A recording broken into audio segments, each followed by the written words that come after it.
Et donc, je lance un salut général à tous les participants que je remercie de nous avoir rejoints pour cette visioconférence sur la laïcité organisée à l'initiative de la Libre Pensée 31. Et je remercie en particulier Pierre Guéguin pour avoir été la cheville ouvrière de cette conférence sous le thème « Elle est où la laïcité, elle est où ?»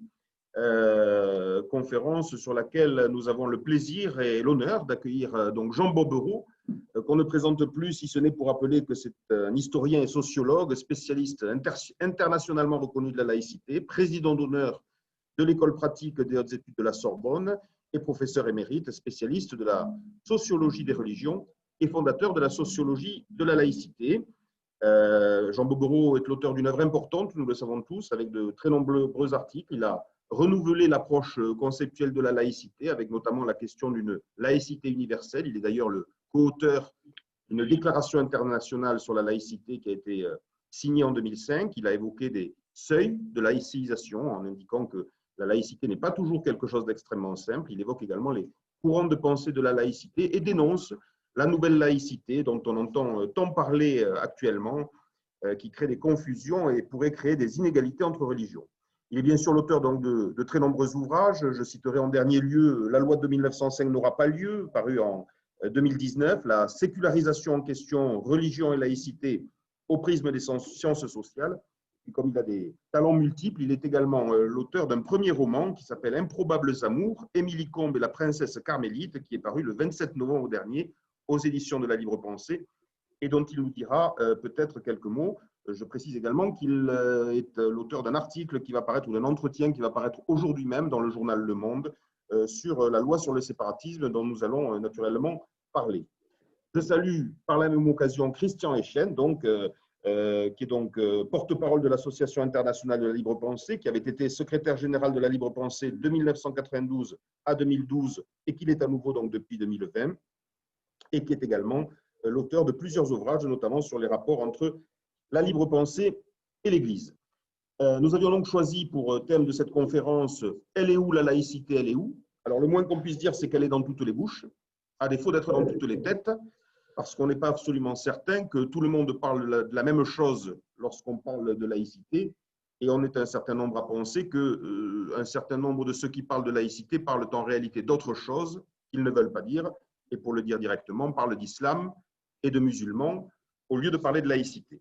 Alors, ça me conduit à donner la parole à Jean Bobbereau en l'interrogeant tout de suite. Je lisais dans un article que vous avez livré récemment au Nouvel Observateur le 28 novembre, cet article fameux se titrait « Monsieur le Président, ne passez pas de rigueur à Sarkozy », dans lequel vous mettiez en garde le président Emmanuel Macron, qui avait initialement tenu des propos relativement mesurés et équilibrés sur ces questions et qui me semblent dériver insensiblement vers des notions qui sont fort éloignées de ce que nous croyons devoir être la laïcité.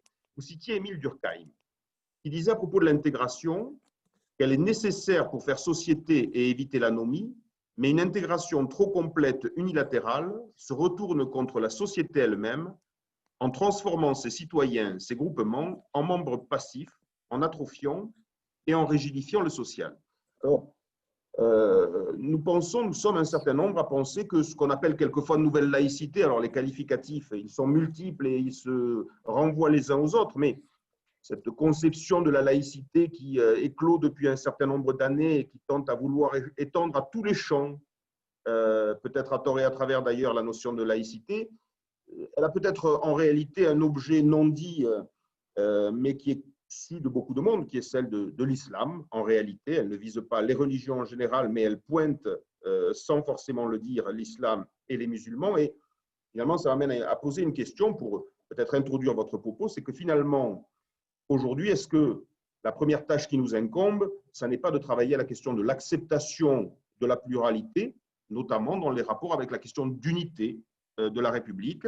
Est-ce qu'on ne doit pas finalement travailler à préparer l'opinion à accepter une forme de multiculturalisme ou d'ailleurs d'interculturalisme, puisque vous distinguez les deux notions? Voilà, je vous donne la parole, Jean Bobbereau, pour donc votre exposé qui durera approximativement une trentaine de minutes. Et puis ensuite, nous donnerons la parole à Christian Echen et viendra ensuite le tour des discussions. Je vous rappelle une dernière fois de fermer vos micros si vous n'intervenez pas pour éviter les distorsions de son de quelque nature que ce soit. Jean Bobbereau, la parole est à vous. Merci beaucoup. Vous m'entendez là? Oui, parfaitement. Pas de problème. Bon, merci à Pierre Guéhen d'avoir organisé cette conférence et merci à tous ceux qui permettent de la réaliser malgré les difficultés dues à la Covid. Mais l'intérêt, c'est aussi que du coup, des gens à plusieurs endroits peuvent la suivre et y intervenir. Alors, effectivement, mon propos, finalement, va répondre à votre question, mais il va répondre petit à petit, disons. Et je vais partir donc de cette paraphrase que nous avons choisie, la chanson de Christophe Maé, « Il est où le bonheur, il est où ?» en intitulant donc cette conférence « La laïcité, elle est où ?» Elle est où? Et donc, ça signifie qu'on va essayer de savoir où elle n'est pas et là où elle se trouve, ou du moins là où peut-être elle devrait être. Alors, comme vous l'avez dit, je me suis pas mal déjà exprimé sur cette question de la laïcité, et à la fois de manière structurelle, je dirais, en essayant d'établir quelques hypothèses théoriques, et de manière conjoncturelle ces derniers temps avec la loi, le projet de loi. Et donc, je me suis dit, pour ne pas me répéter, que je vais essayer de prendre les choses autrement. Et j'ai pris comme point de départ un article que j'ai lu il y a très peu de temps, paru dans Philosophie Magazine, article de Marcel Gauchet. Il m'a semblé que comme ça me permettait un peu de me compliquer la tâche parce qu'il y a des gens qui sont trop faciles, je dirais, à réfuter. Mais Marcel Gauchet me semble un meilleur challenge.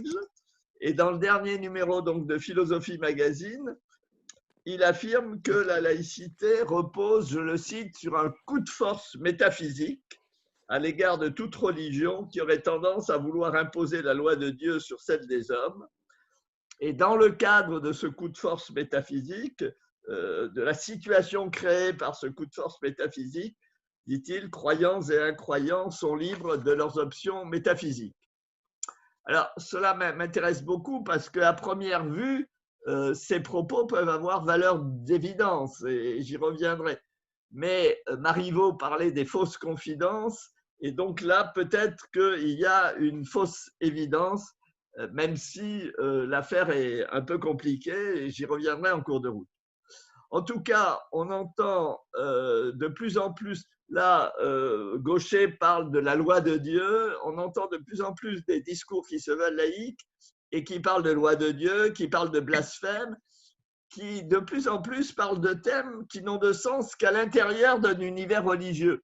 Et je trouve ça un peu troublant dans la mesure où parler tout le temps dans des termes religieux quand on veut parler de la laïcité, ça me semble être un peu un oxymore. Alors, je vais oser l'hypothèse que la théorie d'un coup de force métaphysique promeut en fait un essentialisme philosophique qui ne place pas la laïcité au bon endroit et qui, au bout du compte, mais sans doute avec les meilleures intentions du monde, je ne fais pas un procès d'intention à Marcel Gauchet, ne parvient pas à bien situer la laïcité. Alors d'abord, un constat, ce coup de force métaphysique conduit à placer l'émergence de la laïcité au siècle des Lumières dans les Lumières, bon, ce qui est assez courant d'ailleurs. Bon. Alors, c'est effectivement mieux que ceux qui placent la laïcité chez Philippe le Bel, comme le feu au Conseil à l'intégration, qui confondait allègrement gallicanisme et laïcité. Mais en fait, historiquement, l'émergence de la laïcité est antérieure aux Lumières, et dès le milieu du XVIIe siècle, il existe une entité politique où, pour reprendre la terminologie de Gauchet, croyants et incroyants sont libres de leur choix métaphysique. où l'obéissance à aucune loi religieuse n'est imposée. Donc la fameuse loi de Dieu ne s'impose pas du tout, et où il n'y a aucun financement public d'aucune religion. Cette entité politique, c'est le Rhode Island, et elle est fondée et dirigée après une élection par le pasteur baptiste Roger Williams. Et Roger Williams affirme que les convictions en matière religieuse doivent être libres, comme le vote politique doit être libre. Il compare les deux. Et il affirme aussi que le pouvoir politique est le résultat d'un choix humain et pas du tout une conséquence d'une onction divine. Et il affirme que toute contrainte en matière de conscience serait comme, je cite, entrer de force dans le lit d'une épouse non consentante. J'aime bien cette formulation, entrer de force dans le lit d'une épouse non consentante, parce que ça renvoie à des débats très actuels. Et il emploie la métaphore du bateau et du port, c'est-à-dire que les gens qui sont dans un bateau et qui sont ensemble dans un bateau doivent organiser la vie dans ce bateau de manière à ce que cette vie se déroule pacifiquement, que tout le monde ait à manger, que tout le monde puisse se reposer, enfin, que tout le monde puisse vivre normalement dans ce bateau. Mais après, quand ils seront arrivés à destination, quand ils seront arrivés au port, eh bien, leurs destinations seront très différentes. Et en bon pasteur évangélique qu'il est, Roger Williams est persuadé que certains iront rôtir en enfer, si je puis dire, bon, et que d'autres iront au paradis. Mais ils sont dans le même bateau, et ce qui doit importer pendant la traversée, c'est l'organisation politique, si je puis dire, du bateau. Et pour Williams, qui évidemment souhaiterait que le plus grand nombre de gens possible aillent au paradis, la seule chance que les gens aient ce que lui, dans sa terminologie religieuse, il appelle une vraie foi qui peut conduire au paradis, c'est de ne pas leur imposer la foi, parce que si on leur impose, elle n'est pas vraie, elle n'est pas authentique.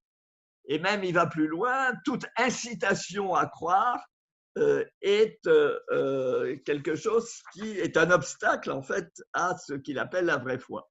Et dans son ouvrage La doctrine sanguinaire de la persécution pour motif de conscience, qui paraît en 1644, donc bien avant les Lumières, Roger Williams défend une idée, là aussi, qui rencontre des débats actuels.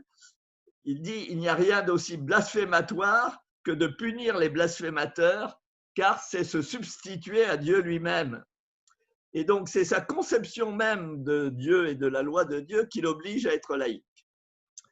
Par ailleurs, au-delà de cet exemple historique précis, mais précieux à mon avis, on peut remarquer que certaines civilisations ne reconnaissent pas Dieu comme, je dirais, un mot à majuscule. C'est vraiment les monothéismes occidentaux qui ont mis une majuscule au terme de Dieu. En Chine, au Japon, en Inde, on est plutôt dans des divinités avec un D minuscule que dans un Dieu avec un D majuscule. Et le mont Fuji, par exemple, est une divinité pour les Japonais. Et donc, je me demande comment opérer un coup de force métaphysique dans ces conditions, et si on doit en conclure que ces civilisations sont laïques de toute éternité. Il me semble que la réponse négative s'impose. Alors, ce que constate l'historien, le sociologue, l'anthropologue, il n'a pas devant lui une loi de Dieu qui pourrait constater et décrypter. Il a plutôt un discours de clercs, c'est-à-dire d'autorités humaines, qui veulent mettre telle ou telle norme de discours, l'orthodoxie, ou telle norme de comportement, l'orthopraxie, hors de tout débat, les absolutiser en quelque sorte, et qui peuvent invoquer soit la loi de Dieu, soit d'autres références pour faire cette absolutisation des normes qu'ils proposent, mais du coup qu'ils veulent imposer. Alors, on peut remarquer que ces clercs eux-mêmes sont tout le temps en dissensus. Le bouddhisme a 1000 écoles, pardon, le protestantisme a 1000 églises, l'islam, un spécialiste américain parle de l'anarchie des fatwas, dans la mesure où chaque autorité religieuse peut émettre sa propre fatwa et il y a des fatwas tout à fait contradictoires. Bon.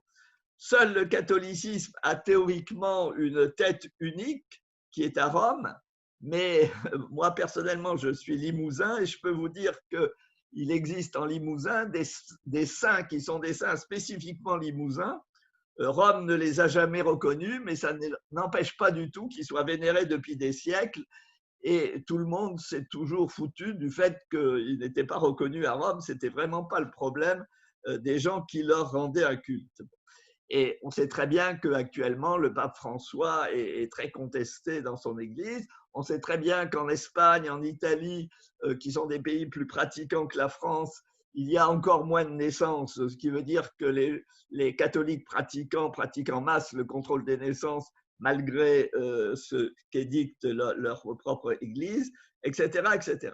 Autrement dit, ce que je veux dire, c'est qu'on est tout le temps dans le tri, dans le bricolage, dans le malaxage. Et c'est ce que disent en général les sociologues pour l'époque actuelle, hein, que les gens font du bricolage, où ils bricolent d'ailleurs du religieux et du non religieux. Mais l'historien constate que cela existe depuis des siècles. Et on a parlé par exemple de religion populaire. Et la religion populaire, qu'est-ce que c'est? Sinon une résistance à la religion des clercs et un dispositif justement de tri au sein de cette religion où on prend des ingrédients que les clercs ne souhaitent pas et il y a tout le temps ce genre d'accommodement, de quiproquo parce que les clercs eux-mêmes, s'ils veulent garder du public, ils sont obligés de s'accommoder. Je pourrais d'ailleurs faire également allusion à mes origines limousines. Je suis issu de villages qui se sont convertis au protestantisme au XIXe siècle parce qu'ils appelaient les curés les Vendéens, ce qui montre comment ils les concevaient. Mais ce qui les embêtait dans le protestantisme, c'est qu'on refusait de bénir le buis. Les pasteurs refusaient de bénir le buis. Et donc, notamment le jour des rameaux, lors du culte des rameaux. Et donc, ils sont allés au culte des rameaux avec du buis dans leur poche. Le pasteur a béni les gens et le buis qui se trouvait dans les poches des gens par inclusion, si je puis dire. Autrement dit, il y a toujours eu, disons, cet anticléricalisme. Il est beaucoup plus ancien que l'émergence formelle et explicite de la laïcité. Et on le retrouve dans diverses civilisations. On avait fait une fois, justement, au sein du groupe Sociologie, Société, Religion, Laïcité, une comparaison entre la Chine et la France. Et on avait vu qu'à des époques correspondantes, celles qu'on appelle le Moyen-Âge en France, il y avait des thèmes anticléricaux assez analogues. Alors, qu'est-ce qu'apporte Alors, ceci dit, il y a par les clercs la mise en place d'un dispositif de direction des consciences.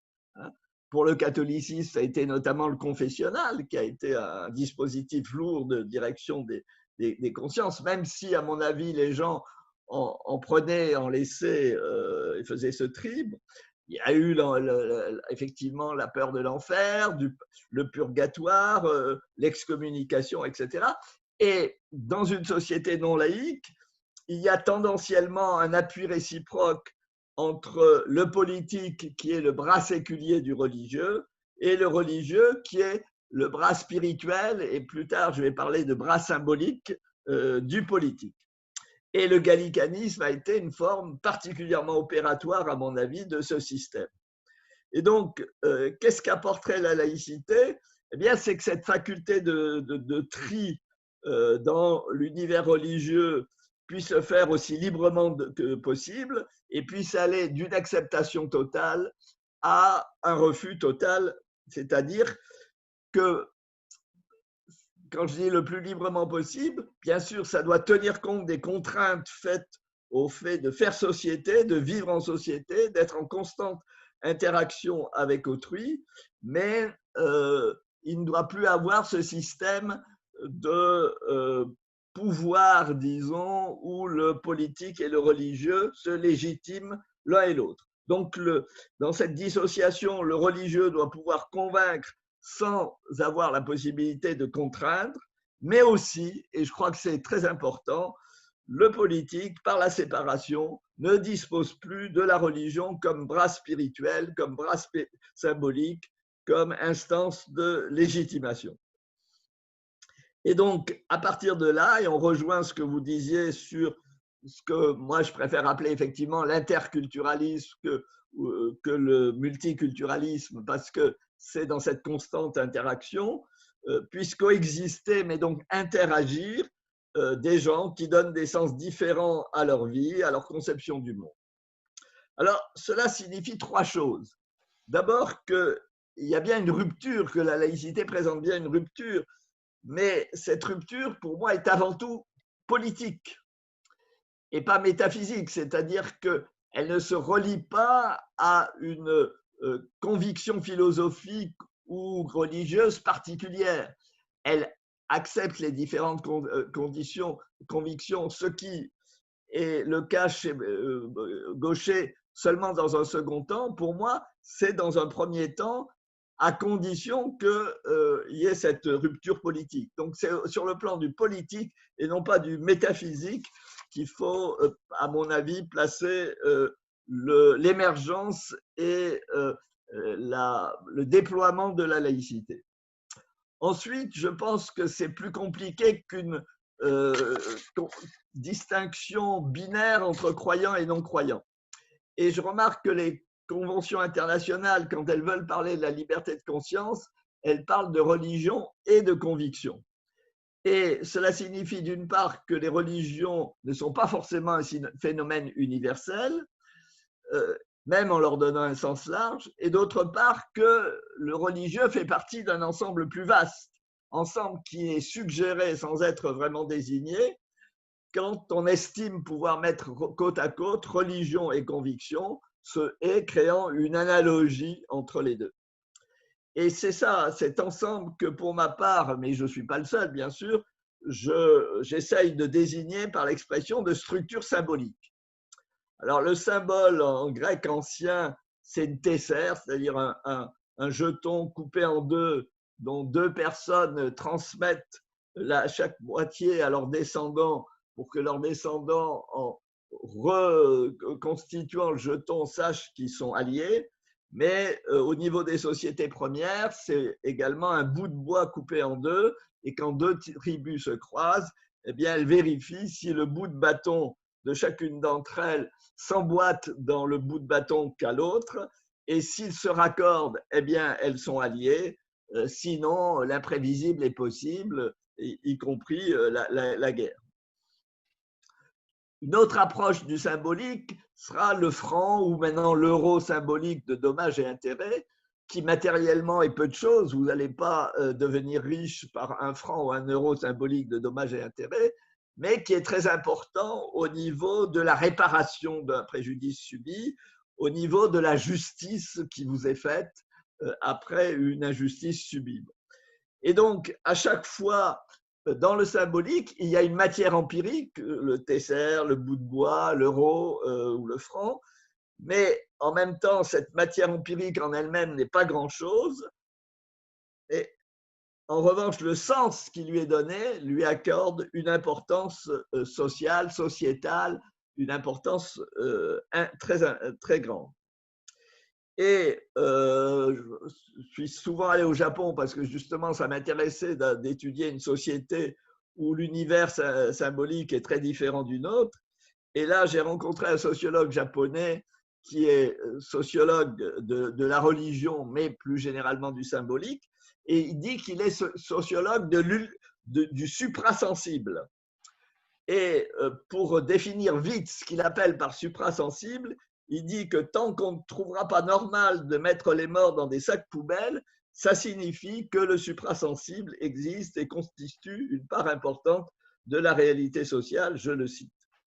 Il me semble que cette approche du symbolique diverge de celle de Gaucher, en ceci qu'elle substitue à la distinction entre deux groupes croyants et incroyants qui seraient opposés, une distinction interne à chaque individu entre l'être humain et le citoyen, c'est-à-dire le membre de la police, le membre de la cité, celui qui interagit avec les autres.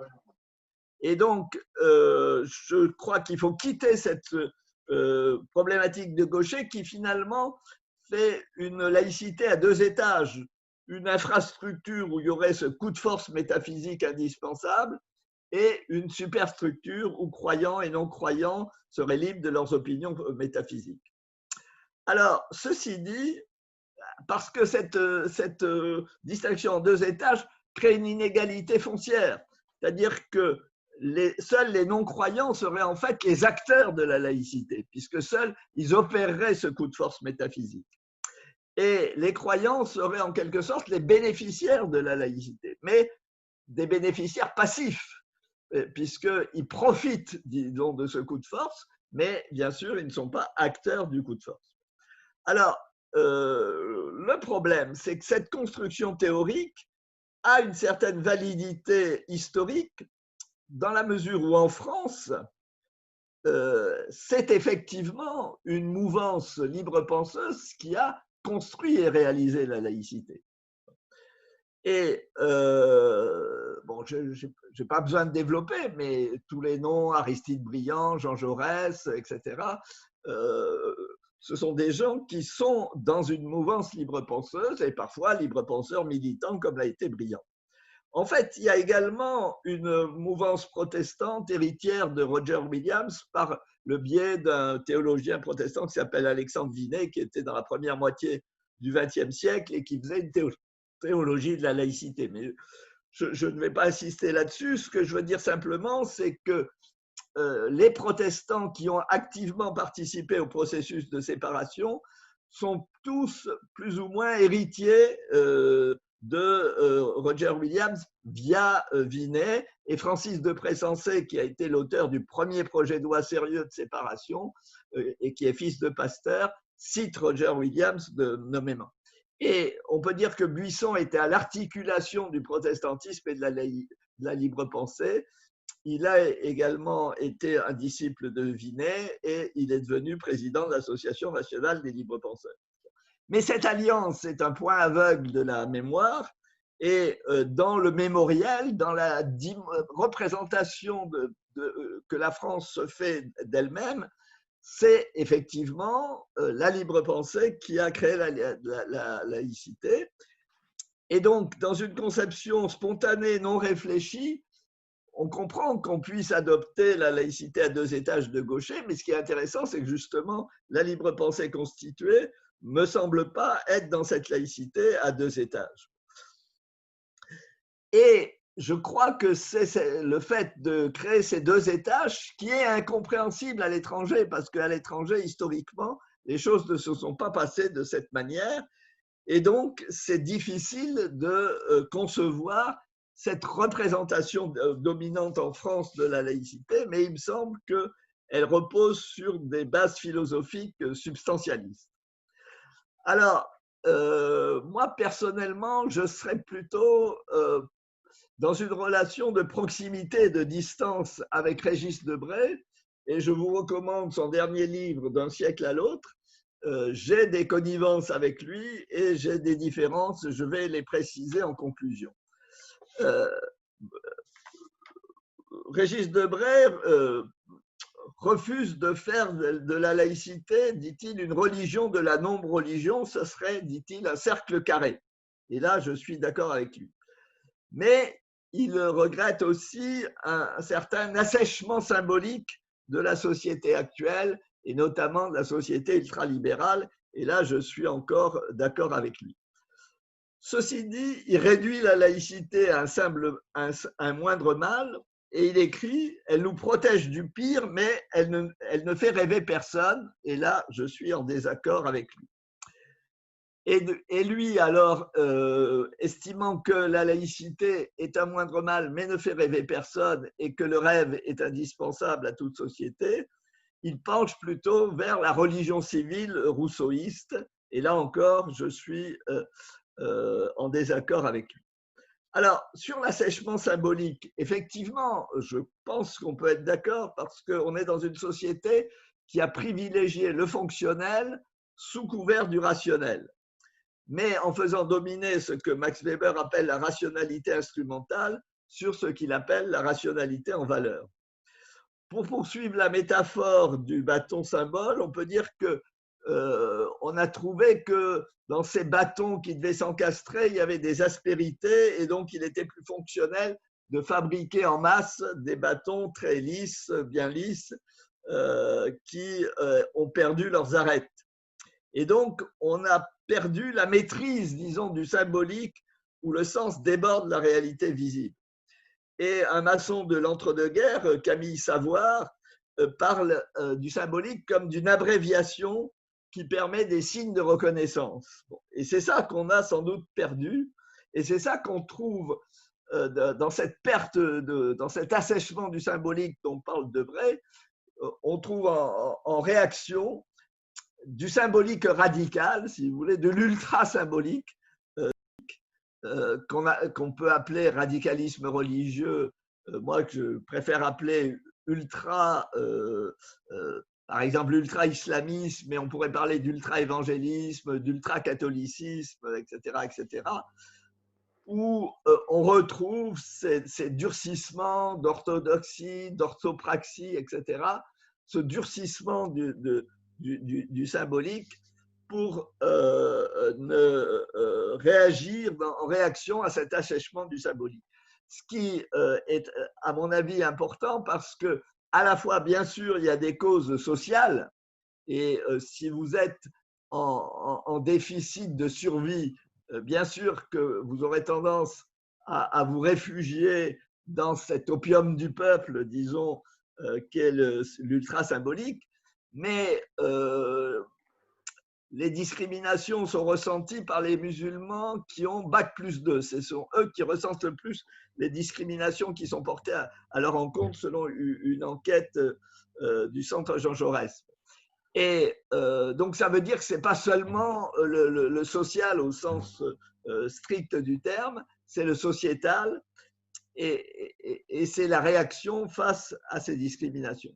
Mais il y a d'un autre côté un sacré séculier produit par l'État, alors qui n'est pas produit pour rien, pour favoriser la cohésion sociale. Mais en même temps, la laïcité, pour moi, ce n'est pas seulement une critique du durcissement du symbolique, ce n'est pas seulement une critique de religion qui voudrait dominer la société civile et instrumentaliser l'État, c'est aussi une critique de l'État dans sa volonté d'imposer un symbolique et de sacraliser son propre symbolique. Et donc, de faire une clôture par le sacré. Et là, vous voyez bien que du coup, tout le monde est concerné par la laïcité. Et donc, il me semble qu'il faut être dans une dialectique où certes, le symbolique est important, où certes, il y a la nécessité de créer du sens. Bon. Mais en même temps, le danger du symbolique, c'est que si vous avez des alliés, c'est que vous avez aussi des ennemis. Et donc, la laïcité, ça serait ce qui permet d'ouvrir portes et fenêtres, ce qui permettrait d'accueillir les gens dans sa propre maison et d'aller leur rendre visite. Ça serait donc cette dialectique de reconnaître qu'il y a du symbolique, mais à chaque fois que le symbolique tend à se figer en bloc sacré, en clôture du sacré, de briser cette clôture. Et donc, la laïcité serait à ce moment-là un mouvement. Et contrairement à Debray, je crois qu'elle est apte à faire rêver. Je crois que dans le monde, il y a des centaines de millions de gens qui rêvent de laïcité parce qu'ils subissent cette clôture du symbolique, qu'elle soit religieuse ou politique. Et je pense, et je terminerai par là, qu'on en revient à la chanson de Christophe Maé, la laïcité, elle est où? La laïcité, elle est là. Le bonheur, il est où? Le bonheur, il est là. Je vous remercie. Merci infiniment, Jean Bobbereau, pour cet exposé évidemment trop rapide, mais Jean a coupé sa vidéo, Pascal. Oui, Jean Bobbereau, vous avez coupé votre vidéo. Alors, encore. s'il y a bien quelqu'un qui ne doit pas la couper, c'est vous. Si on peut vous voir encore, ça sera avec plaisir. Donc, merci beaucoup, Jean, pour votre exposé. Donc, et sur cette conclusion un peu sur la tentative de sacraliser un certain sens de la laïcité. Est-ce que c'est ça qui est à l'œuvre, Christian Echen? Vous êtes, avec la libre pensée d'ailleurs, un critique acéré du projet de loi actuellement à l'étude dit sur le séparatisme. Alors, il a connu des désignations diverses. Je disais tout à l'heure que Emmanuel Macron, lorsqu'il a commencé à lancer ce chantier, avait tenu un propos mesuré. Et puis finalement, on constate une lente dérive dans la maturation de ce projet de loi, notamment autour des questions de charte sur les valeurs républicaines. Est-ce que finalement, il n'y a pas là aussi une tentative de sacralisation qui pourrait finalement être plus contre-productive qu'autre chose? Jean Echen. Oui, non, c'est pas grave. Comment dirais-je, je vous remercie d'avoir organisé ça. Je voudrais dire deux, trois petites choses en préalable. Je partage vraiment quasi la totalité du propos de Jean Beauperrot qui réfléchit philosophiquement sur ces questions. Je voudrais dire qu'on vit une époque curieuse et à la fois formidable. Curieuse parce que on est en train de rétablir les couvre-feux, d'établir les Ausweis. Paris est sous la botte de l'allemand, même si ça ne s'écrit pas comme à l'époque. C'est quand même un petit peu particulier. Et sur la question du sacré, moi, je suis un partisan du sacré contre le profane. Il y a des choses sacrées. Et vous avez deux définitions dans le dictionnaire des mots sacrés et profanes. Une sacrée qui est relative à la religion et donc profane qui n'est pas relatif à la religion. Et une autre définition du sacré qui me convient bien, qui est le respect qu'on doit à quelque chose et à une règle. Et je pense qu'il y a des règles qui sont sacrées, notamment la fraternité, la camaraderie, l'amitié, l'empathie. Et j'ai toujours considéré que le débat sur la spiritualité était un faux débat. À partir du moment où on considère que l'individu n'est pas un tube digestif, ou pas qu'un tube digestif, et qu'il a un cerveau, bah, il s'en sert et il produit de la spiritualité. Et donc, en produisant de la spiritualité sous différentes formes, de différentes manières, il y a quelque chose de sacré. Ce gouvernement ne produit pas du sacré, ne revendique pas du sacré, il ne produit que de la répression. Ce qui n'est pas tout à fait, et pour moi, la répression n'est pas sacrée. Alors, juste un mot, je vous parlais des Ausweis, des couvre-feux, de l'allemand et tout ça. On est un peu comme en 1942, il faut savoir faire passer des messages personnels. Et j'ai un message personnel à faire passer, c'est que ceux qui nous écoutent achètent le livre de Jean Beauperrot, L'amour improbable. D'abord parce que c'est très bien écrit et que ça m'a beaucoup plu. Et deuxièmement, à travers un scénario de fiction amoureuse, c'est le débat sur qu'est-ce qui était en jeu en 1905 sur la question de la séparation des églises et de l'État. Et je pense que c'est vraiment très révélateur et très instructif. Donc voilà, j'ai terminé sur mes messages personnels et je voudrais aborder le fond du sujet qui m'a été demandé, c'est-à-dire en fait ce qui se passe actuellement sur la question de la loi dite de séparatisme, de laïcité ou de réaffirmation des principes républicains. Premier constat, ce gouvernement n'a aucune chance. Il n'a vraiment pas de chance, quoi. On peut dire qu'il est atteint par la shkoumoun ou pour la chouma, si on veut parler un peu arabe, et puisqu'on parle des musulmans, parce qu'il se trouve confronté à des affirmations en amont contredits par des actes en aval et une malchance assez extraordinaire. Par exemple, vous prenez l'actualité, on nous a expliqué il faut faire des chartes de la laïcité, il faut que les collectivités publiques appliquent ce principe et promeuvent ce principe. Et donc, vive la laïcité, comme l'a dit notre camarade Pascal Nakache, c'est la laïcité à toutes les sauces. Bon, vient de tomber aujourd'hui, c'est Pierre qui m'a envoyé ça m'a bien fait rire, mais c'est très intéressant. Hier, au conseil municipal d'Orléans, a été voté le principe de l'obligation d'une charte de la laïcité pour que les associations perçoivent des subventions publiques. Immédiatement, un problème s'est trouvé posé, c'est qu'à Orléans, comme vous le savez, c'est la pucelle, c'est Jeanne d'Arc. Et il a été voté dans la charte que la présence ès-qualité des maires élus, conseillers municipaux avec leur écharpe, leur permettant de communier et de participer activement à la messe catholique, ne serait pas contradictoire avec la charte de la laïcité qu'on impose aux associations. C'est assez extraordinaire, quoi. Bon, d'ailleurs, ça montre bien la totale hypocrisie du système.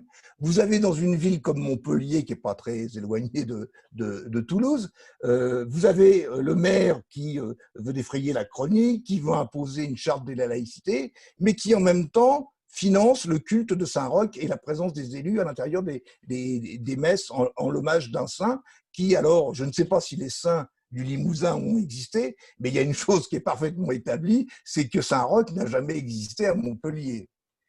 Et donc les mêmes gens qui nous disent faut appliquer la laïcité, faut voter des chartes, c'est contraint, il faut les appliquer, ne se gênent absolument pas pour célébrer le culte catholique. Vous en avez à l'autre extrémité. Je ne peux pas identifier tout le monde, mais vous avez des gens comme Ménard, à Béziers, ou à Beaucaire, ou à Marseille, au Rassemblement national, qui vous disent la laïcité, c'est pas assez dur, faut durcir le projet de loi, et qui en même temps réinstallent à la seconde même les crèches catholiques dans les hôtels des mairies, et parfois même en Vendée, dans les départements. C'est-à-dire qu'en fait, on nous amuse sur un débat qui est la laïcité, mais ça n'a rien à voir avec la laïcité, puisque, comment dirais-je, communier dans une cérémonie religieuse, ès-qualité comme élu, ou mettre des crèches catholiques dans des bâtiments publics, c'est tout à fait contraire, et je pense qu'on en sera tous d'accord, à la laïcité. Donc ce gouvernement n'a vraiment pas de chance, parce qu'au moment où il joue de la mandoline sur la laïcité, tous les faits, comment dirais-je, le contredisent. Et si on voulait bien montrer que le débat actuel sur la laïcité, c'est un débat uniquement contre les musulmans et contre les croyants du culte de l'islam, ben, on ne s'y prendrait pas autrement. Ça me semble, comment dirais-je, extrêmement important. Charte de la laïcité, dont il faut bien dire aussi que c'était annoncé à grand renfort de publicité. On allait voir ce qu'on allait voir, partout, en tout lieu. Enfin, que cette obligation de charte de la laïcité n'existe plus dans le projet de loi qui a été présenté au Conseil des ministres mercredi. À cette exigence de charte de la laïcité, il a été proposé autre chose, un contrat de valeurs républicaines, bon, qui sont un peu, j'y reviendrai tout à l'heure, qui posent d'autres questions. Donc ça, c'est un premier aspect des choses. On voit bien aussi que le gouvernement n'a vraiment pas de chance et qu'il est dans l'embarras. Il a vu se dresser contre lui et l'article 24 de la loi de sécurité globale, qui n'est pas pareil que la loi sur le séparatisme, mais qui n'en est pas loin quand même non plus. Et ils ont essayé une sorte de transfert de l'article 24 de la loi de sécurité globale vers l'article 18 du projet de loi sur la question du séparatisme. Hier soir, nous avions une réunion nationale en visioconférence avec la Ligue des droits de l'homme et un certain nombre d'associations et de syndicats. Et le syndicat de la magistrature a développé une idée qui me semble très intéressante, c'est de dire que, insidieusement, ce projet de loi contre le séparatisme s'appuie sur toute une offensive qui a lieu depuis des années pour transformer le code pénal en autre chose. Normalement, le code pénal, c'est ce qui est interdit. Bon, donc c'est un code pénal, on va dire, punitif et curatif. Une fois que la loi n'a pas été respectée, qu'un crime a été commis, qu'un fait pénalement répréhensible a été fait, on enquête, on analyse, on étudie, on juge et on punit. Aujourd'hui, on est dans une ambiance, dans une tendance où on transforme le code pénal de punitif et curatif à préventif. Et notamment le projet de loi sur le séparatisme, dans son article 18 et 19, disent que dès que vous êtes sur Internet et que vous tenez des propos qui posent problème, eh bien, vous allez être déféré en comparution immédiate.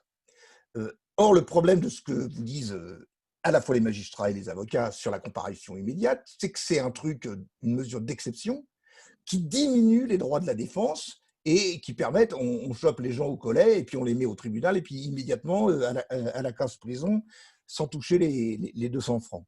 Donc, la comparution immédiate, c'est une mesure d'exception pour des propos tenus, c'est le texte de loi qui le dit, sur Internet, dans une intention malveillante, mais sans l'existence prouvée d'un résultat. Donc, on va vous juger, vous mettre en tôle et vous condamner pour une intention qui ne s'est réalisée d'aucune manière. Donc, ça veut dire que sur la base de rien, sur la base d'un présupposé que peut avoir un juge, un policier, une autorité, on vous met en tôle. Donc, ça pose quand même un peu fort. Et les magistrats disent que comment voulez-vous prouver, démontrer une intention qui ne s'est pas réalisée? Et de ce point de vue-là, ce gouvernement est encore plus catholique que le Vatican. Parce que ce que j'ai retenu de ma culture religieuse, c'est que dans l'Église catholique, le péché d'intention n'existe pas. On ne peut pas vous punir et vous ne pouvez pas vous rédempter pour avoir eu une mauvaise pensée. Vous pouvez vous faire punir et rédempter pour avoir fait une mauvaise action. Eh bien, le gouvernement est plus fort que l'Église catholique. Il invente le péché d'intention et ça pose quand même une série de questions. Autre chose qu'il faut bien voir dans cette situation, c'est que ce gouvernement, non seulement, et j'insiste, n'a pas de chance, ce qui est toujours, faut pas qu'il joue au loto, quoi. Il n'a aucune possibilité de tirer le gros lot. Il a réussi à se mettre tout le monde à dos. Mais ce qui s'appelle tout le monde. Alors bien évidemment, l'extrême droite est contre ce gouvernement, parce que l'extrême droite est contre tout le monde, donc il n'y a aucune raison qu'ils ne soient pas contre ce gouvernement. Deuxièmement, bien évidemment, pour eux, ça ne va pas assez loin dans la répression contre l'islam et les musulmans. Il n'y a pas les termes, il n'y a pas, comment dirais-je, la répression aussi importante qu'ils le voudraient. Mais quand vous regardez la liste des gens qui sont contre ce gouvernement, contre ces deux projets de sécurité globale et, comment dirais-je, de loi sur le séparatisme, vous avez les associations laïques, et notamment les trois grandes associations laïques, la Libre Pensée, la Ligue de l'Enseignement et la Ligue des Droits de l'Homme, mais il y en a encore aussi d'autres.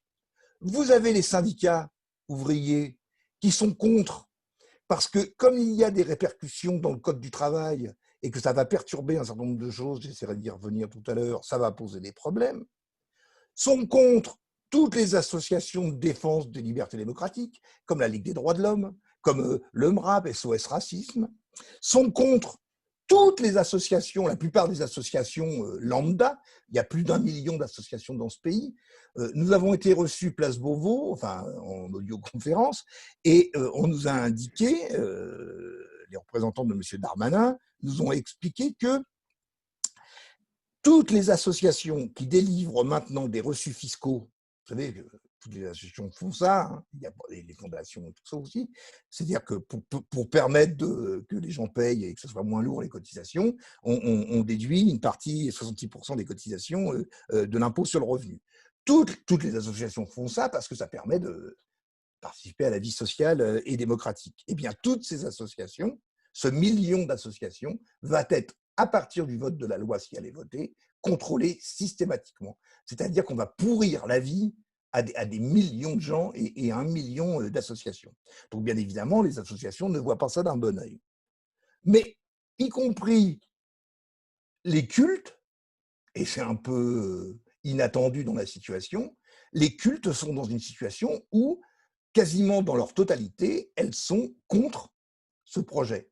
Parce qu'elles voient bien que, au nom de museler, contrôler, réprimer, censurer l'islam, ça va finir par arriver que tous les cultes soient dans le même goulot d'étranglement. L'Église catholique, le moins qu'on puisse dire, c'est qu'elle ne déverse pas un enthousiasme débordant sur la question de ce projet de loi. Les protestants ont pris position récemment pour dénoncer, la Fédération protestante de France, pour dénoncer ce projet de loi.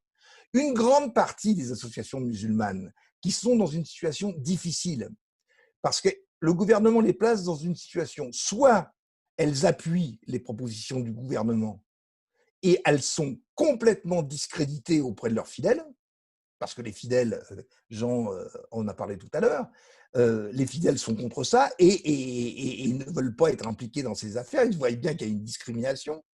Soit elles soutiennent les associations musulmanes, les mosquées, tout ce qu'on peut connaître, soutiennent le projet du gouvernement et elles se scient la branche sur laquelle elles sont ouvertes, soit elles condamnent ouvertement le projet sur la loi sur le séparatisme, et dans ce cas-là, c'est le gouvernement qui leur tombe dessus et qui les menace de toutes les répressions. Ça fait quand même beaucoup de gens contre ce projet, c'est-à-dire que le gouvernement réalise d'une certaine manière l'unité contre lui-même, et ça montre que l'union est un combat, comme on disait à une époque. Il y a d'autres aspects qui sont aussi à souligner dans ce projet de loi, qui sont extrêmement dangereux. D'abord, dans l'exposé des motifs, on parle d'islamisme et de séparatisme, même si dans les articles de loi, ça n'est pas repris. Mais l'exposé des motifs est particulièrement clair, c'est résolument l'islam qui est visé. Par exemple, dans l'exposé des motifs, il est dit « La République demande une adhésion de tous ». Mais depuis quand la République demande une adhésion de tous? La République demande qu'on respecte les lois et qu'on les change si on pense qu'elles ne sont pas bien. Mais il ne faut pas confondre le respect des lois et l'amour des lois et l'amour de la République. On peut, nous l'avons dit, nous, la libre pensée à plusieurs reprises, la grandeur de la République, c'est d'admettre en son sein, y compris les gens qui ne sont pas d'accord avec ses principes et ses valeurs, si tant est qu'on puisse les définir. Bien. Si la République demande une adhésion de tous, nous l'avons dit, quid des royalistes? Quid des anarchistes? Quid des révolutionnaires? Quid qui n'ont rien à faire de l'État? Y compris quid des libertariens qui ne veulent pas d'État? Donc là, on est tout à fait dans autre chose. On est dans une volonté de créer une idéologie d'État. C'est la croyance obligatoire. Et là, on rentre dans ce que soulignait paradoxalement un peu Jean Boppero, c'est-à-dire la religion civile. C'est-à-dire qu'on est obligé de croire, comment dirais-je, à quelque chose. Or, la loi de séparation des églises et de l'État, la démocratie et la laïcité, c'est la liberté de croire ou de ne pas croire. Donc, ça pose quand même, comment dirais-je, cette question d'idéologie d'État pose un certain nombre de problèmes. Et on voit bien comment la loi est articulée, puisque à partir du moment où on définit cet objectif d'idéologisation, comment dirais-je, d'impérialisme de la pensée dans la société, eh bien, on accroît le potentiel de répression. Ça a fait beaucoup parler ces derniers jours, mais la loi, c'est tout le monde est suspect. Notamment, il va y avoir, enfin, une organisation syndicale comme la Confédération Force Ouvrière l'a soulevé il y a 2 jours, il va y avoir une intensification du fichage des militants, et notamment des militants syndicaux, uniquement parce qu'ils sont militants syndicaux. On va ficher les militants, on va ficher les adhérents, on va ficher les opinions, donc ça pose quand même un certain nombre de problèmes.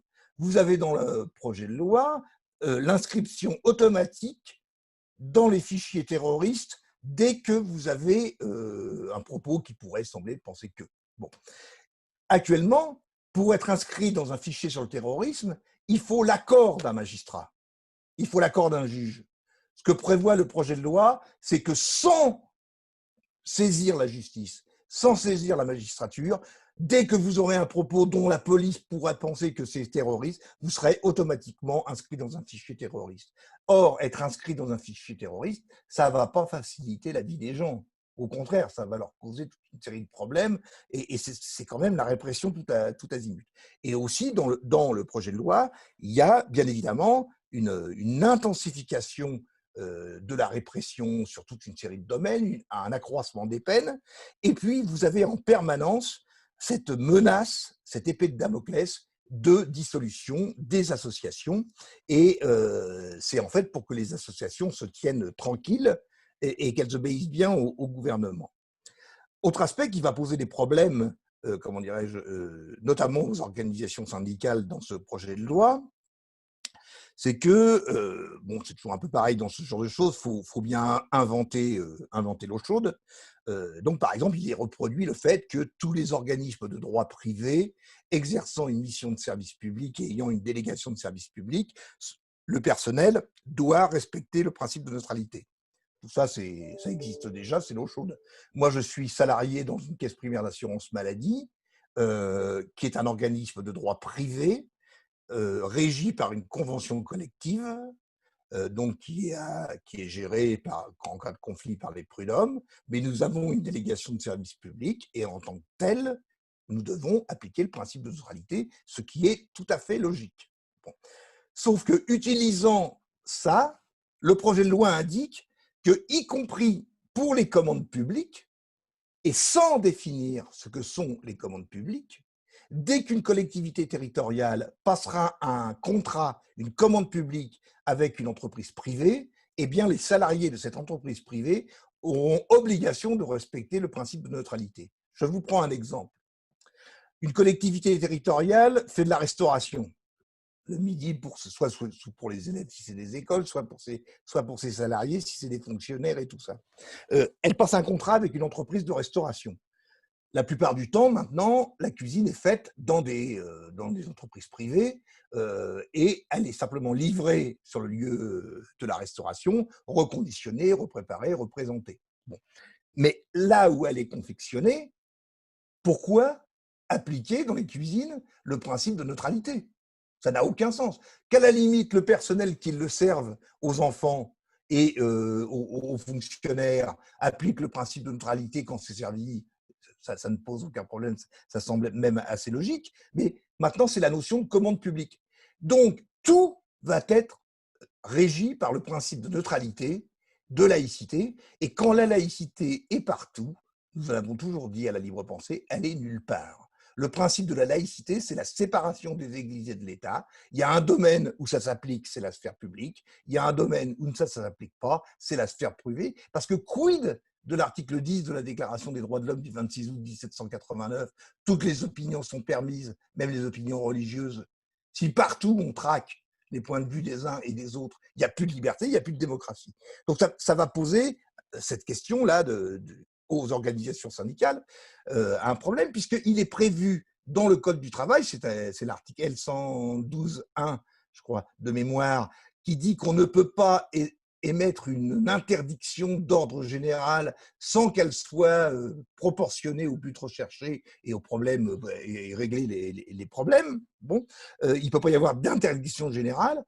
Quand nous avons été reçus place Beauvau, nous avons posé la question et on a posé la question, allez-vous modifier le Code du travail? Madame Schiappa nous a dit non, il n'y a pas de modification du Code du travail, sauf que comment voulez-vous, par cette notion de commande publique, imposer la neutralité partout sans modification du Code du travail? Donc on a l'impression que c'est soit de l'amateurisme, soit de la navigation à vue, soit que ce n'est pas mis dans le projet de loi et qu'il considère que le débat parlementaire pourrait, comment dirais-je, rétablir ça. Cependant, il faut bien considérer aussi qu'il y a des reculs du gouvernement. Parce que devant l'opposition unanime ou quasi unanime dans ce pays, le gouvernement a été obligé d'en tenir compte. Premier recul du gouvernement qui n'est pas n'importe quoi, c'est qu'il était prévu la labellisation des associations cultuelles.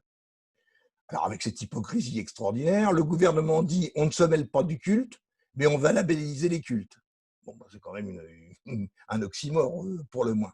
Là, dans le projet de loi, il est indiqué qu'il n'y aurait pas de labellisation des associations cultuelles, les anciennes et les nouvelles, qu'il y aurait une non-opposition, et cette non-opposition, ou cette opposition, si besoin était, serait valable 5 ans, donc renouvelable tous les 5 ans. Donc il y a un recul, même si ce n'est pas l'abrogation de ce qu'on demande totalement. Deuxième recul qui est aussi extrêmement important, qui était prévu dans ce qui a été soumis au Conseil d'État, c'est le fait que, par exemple, une collectivité territoriale, mairie, département, région, prend une décision dont le préfet estime qu'elle n'est pas conforme.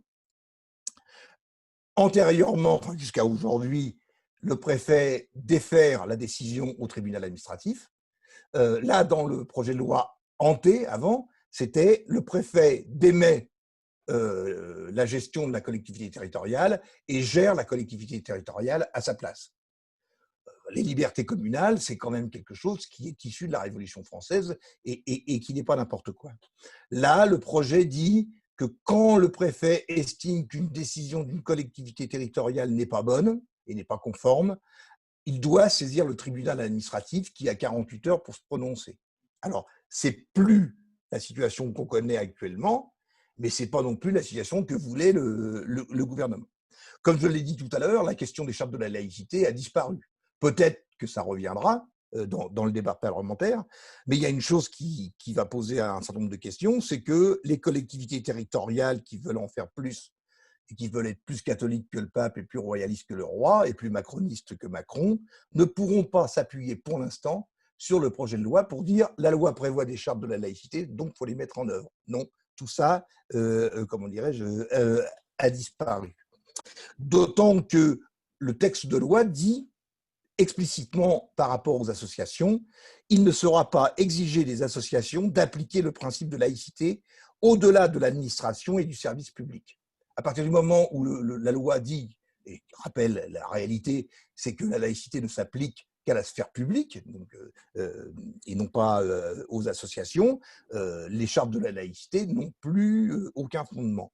Mais a été substitué à ces chartes de la laïcité un contrat de valeurs républicaines dont le contenu a été déterminé par l'avis du Conseil d'État, qui a été donné en début de semaine, parce qu'il trouvait que la formulation du gouvernement était trop vague et donc ne pouvait pas s'appliquer. Les valeurs républicaines dont il est question par le Conseil d'État, c'est l'égalité homme-femme, le respect de la dignité humaine et la proscription de toute haine contre les personnes. Sauf que le gouvernement, contre l'avis du Conseil d'État, a rajouté, comme principe républicain, la sauvegarde de l'ordre public. Je le disais tout à l'heure en préambule de mon propos, ce n'est pas aux associations d'organiser la sauvegarde de l'ordre public. Ça pose toute une série de questions. C'est la privatisation de la justice, c'est la privatisation du droit. Vous avez dans cette situation-là, sous la pression de l'extrême droite, ou de la droite extrême, ce qui est la même chose. Par exemple, vous avez, je ne sais plus quel député républicain qui a cru intelligent de dire quand il y a des manifestations qui dégénèrent, il faut que les responsables des organisations qui organisent les manifestations soient tenus responsables financièrement des dégâts et qu'ils remboursent. Il y a des gens qui sont tombés sur la tête. Vous prenez une organisation syndicale, quelle qu'elle soit, qui organise une manifestation. Il y a les Black Blocs, il y a les mecs des banlieues, il y a des casseurs, il y a des provocations. Ça provoque des débats. Le syndicat va rembourser les frais. Si on met le syndicat dans cette situation-là, on va exiger, il va devoir, c'est la situation qui va l'exiger, de mettre des services d'ordre opérationnels pour en finir avec ça. Ça veut dire qu'on rentre dans une logique où le syndicat n'est plus là pour développer les revendications des salariés, mais pour organiser l'ordre. C'est la privatisation de la sécurité. Ces gens-là sont des fous furieux et qui ne comprennent pas ce qu'ils préconisent. Ça pose quand même un certain nombre de problèmes. Mais il y a ce recul sur la question de la charte de la laïcité. De la même manière, dans le projet de loi déposé mercredi au Conseil des ministres, il est indiqué que, alors ça durera le temps que ça durera, que la loi du 29 juillet 1881 sur la liberté de la presse ne sera pas modifiée. Est-ce que ça tiendra le temps du débat sur la loi, sur l'article 24 de la loi sur la sécurité globale? On verra, mais pour l'instant, ils ont reculé. De la même manière qu'ils ont reculé sur la question de l'instruction à domicile. Très, très rapidement, la loi, les grandes lois laïques scolaires qui organisent l'instruction et l'enseignement en France reposent sur trois principes, trois piliers. L'État a obligation de créer un service public d'enseignement. Il y a la liberté de l'enseignement, donc il peut y avoir un enseignement privé. Et troisième pilier, les parents peuvent, avec des contrôles, bien évidemment, tout cela est prévu, comme pour l'enseignement privé d'ailleurs, organiser l'instruction à domicile. On nous a annoncé 50 000 enfants hors système scolaire. La réalité, statistique qui est donné, mais on a un projet de loi sans aucun élément statistique. Donc, on veut régler un problème dont on ne connaît pas exactement la nature, c'est un peu particulier. Il y aurait à peu près 7000 enfants qui pourraient poser problème dans ces affaires-là. Bon. Le gouvernement a reculé là-dessus, puisqu'il maintient ça, mais enfin, il fait tellement de dérogations que ça n'a plus aucun sens. Par contre, il y a des dispositions qui sont mises dans le projet de loi pour distinguer l'enseignement privé hors contrat et l'enseignement privé avec contrat. Hors contrat, ça sera un peu plus contrôlé que l'enseignement privé en contrat. Et toutes les dispositions de la loi Debré, c'est l'article 24 de la loi sur le séparatisme, seront intégralement maintenues. Dernière chose qui nous semble importante, ce projet est totalement contradictoire sur plein des aspects. D'abord, il y a ce que soulignent beaucoup les associations, et ce qui a été souligné hier soir dans la réunion unitaire, c'est que c'est un projet qui s'appelle promouvoir les principes républicains. Il n'y a rien de positif et de proposition qui est faite dans ce projet de loi pour promouvoir les principes républicains. Ce ne sont que des interdits, que des répressions, que du fichage. Donc déjà, ça pose un problème. Mais il faut quand même intéresser les gens, enfin surtout les cultes. L'article 28 du projet indique qu'ils vont reprendre l'article 38, enfin l'ex-article 38 du projet de loi dite de confiance de la société civile, qui permettrait aux associations cultuelles, c'est-à-dire aux associations loi de 1901 ou loi de 1907, qui était un compromis, ou même association cultuelle diocésaine de 1924 suite à l'accord diplomatique, ça leur permettrait d'avoir des immeubles de rapport, d'en tirer des bénéfices et de distribuer ces bénéfices et ces dividendes à qui ils le voudraient. Or, ça, c'est formellement interdit par la loi de 1905. Les associations cultuelles, le patrimoine qu'elles ont, c'est le patrimoine qui leur est dévolu par la loi de 1905, par les communes et par les départements quand il s'agit des cathédrales. Là, l'Église, enfin les cultes redeviendraient, mais principalement l'Église catholique, des propriétaires mobiliers et immobiliers. C'était la volonté du régime de Vichy, et elle pourrait en faire des immeubles de rapport. Or, le principe de la loi de 1905, c'est que la République ne reconnaît, ne salarie, ne subventionne aucun culte. Et ce n'est pas à l'État, au gouvernement et à la République de donner les moyens financiers aux cultes pour faire des profits. Donc, il y a une violation tout à fait flagrante du principe de séparation. Et de ce point de vue-là, c'est fait pour que l'Église, on va commander les problèmes d'argent, et ben avec ça, on va régler ça. Dernière chose, vraiment dernière chose, mais je ne voudrais pas vous faire le professionnel qui ne termine jamais. Il y a un article curieux dans le projet de loi qui est l'article 31, qui dit que certaines dispositions, sans préciser lesquelles, de la loi de 1905 seront étendues à l'Alsace-Moselle. Et que la loi de 1905, enfin que le projet de loi séparé, vise à harmoniser les législations sur la totalité du territoire de la métropole, notamment en Guadeloupe, en Martinique, à La Réunion, à Saint-Barthélemy et à Saint-Martin. Donc il y aurait en quelque sorte une dynamique d'extension des dispositions de la loi de 1905 à ces départements, mais ne sont pas visés par cette extension plus importante l'Alsace-Moselle, la Guyane, Mayotte, Wallis et Futuna, ce qui pose un problème. Par exemple, si un sénateur déposait, dans le cadre de la discussion de l'article 47 du projet de loi sur le séparatisme, un amendement demandant que la loi de 1905 s'étende, par exemple, en Alsace-Moselle et en Guyane, que va faire le gouvernement? Comment peut-il dire il faut appliquer la loi de 1905 en Outre-mer, pas en Alsace-Moselle, pas en Guyane? Donc ça va, à mon avis, peut-être c'est fait pour séduire les laïcs, enfin ça ne va pas séduire grand monde. Donc c'est pour ça que la libre pensée, je m'excuse d'avoir été peut-être un peu long, on est pour la suppression, le retrait de ce projet de loi séparatisme, on est pour le retrait de la loi sécurité. Et pour terminer par une note de poésie, puisque comment dirais-je, l'article 24 de la loi sur la sécurité globale veut réprimer les journalistes. Je voudrais vous lire quelques vers d'un poème, d'un texte de Léo Ferré qui s'appelle « Poète, vos papiers ». Syndiqué de la solitude, museau qui dévore du quick, sédentaire des longitudes, phosphaté des dieux chers à flic, colis en souffrance à la veine, remords de la Légion d'honneur, tumeur de la fonction urbaine, Don Quichotte du crève-cœur, poète, vos papiers, poète, papyre. Ventre affamé qui tend l'oreille, maraudeur aux bras déployés, pollen au rabais pour l'abeille, tête de mort rasée de frais, rampant de service aux étoiles, poucre qui fait dans le quatrain, poète, circulez. Circulez, poète, circulez. C'est ça qu'on veut nous faire, circuler. Je vous remercie. Merci beaucoup, Christian Echen, non seulement pour la minute de poésie qui termine votre propos, mais aussi pour ce décryptage donc, du projet de loi prétendant conforter les principes républicains. Et ce décryptage est particulièrement utile, d'abord parce qu'il est toujours difficile de décrypter des projets de loi qui sont en perpétuelle évolution et dont on ne connaît pas naturellement l'intégralité des dispositions.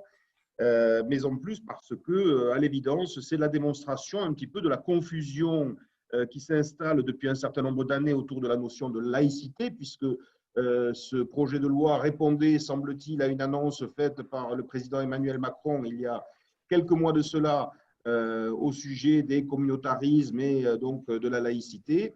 Et puis au final, on y trouve d'innombrables dispositions qui n'ont, pour beaucoup d'entre elles, pas grand-chose à voir avec la question de la laïcité, mais qui en revanche posent des questions extrêmement graves en termes de liberté publique. Et vous avez notamment cité effectivement cette prévention permanente qui consiste à rechercher les intentions de ceux qui agissent, pensent, écrivent ou disent, et ce qui conduit d'ailleurs un petit peu à une sorte de chasse aux sorcières qui est en train de s'installer, qui est extrêmement inquiétante. On en a vu d'ailleurs quelques péripéties autour de reproches faits à l'université de porter des idéologies anti-républicaines.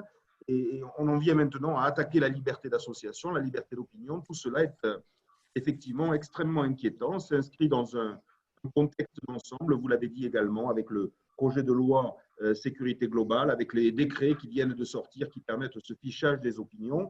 Bref, dans ce débat sur la laïcité, la plus grande vigilance s'impose pour bien distinguer le bon grain de l'ivraie. Et je voudrais d'ailleurs, alors nous allons passer bien sûr à la phase discussion, et j'en profite pour indiquer que pour prendre la parole, je vous propose de cliquer sur le petit onglet que vous avez en bas de votre écran, chat, et vous verrez une colonne s'ouvrir sur la droite, et vous pourrez appuyer là, cette fois sur le petit onglet « Lever la main », comme ça on verra ceux qui demandent la parole. J'ai déjà noté d'ailleurs que Martine Cohen demandait la parole. Je vais lui donner la parole dans quelques minutes, mais je souhaitais d'abord donner la parole à Daniel Boitier, qui est responsable du groupe de travail laïcité à la Ligue des droits de l'homme et qui est comme tel associé aux travaux du comité central pour qu'il nous fasse part un petit peu de l'analyse de la Ligue, peut-être la position sur la laïcité en général, mais dans les débats actuels et autour des questions sur le séparatisme.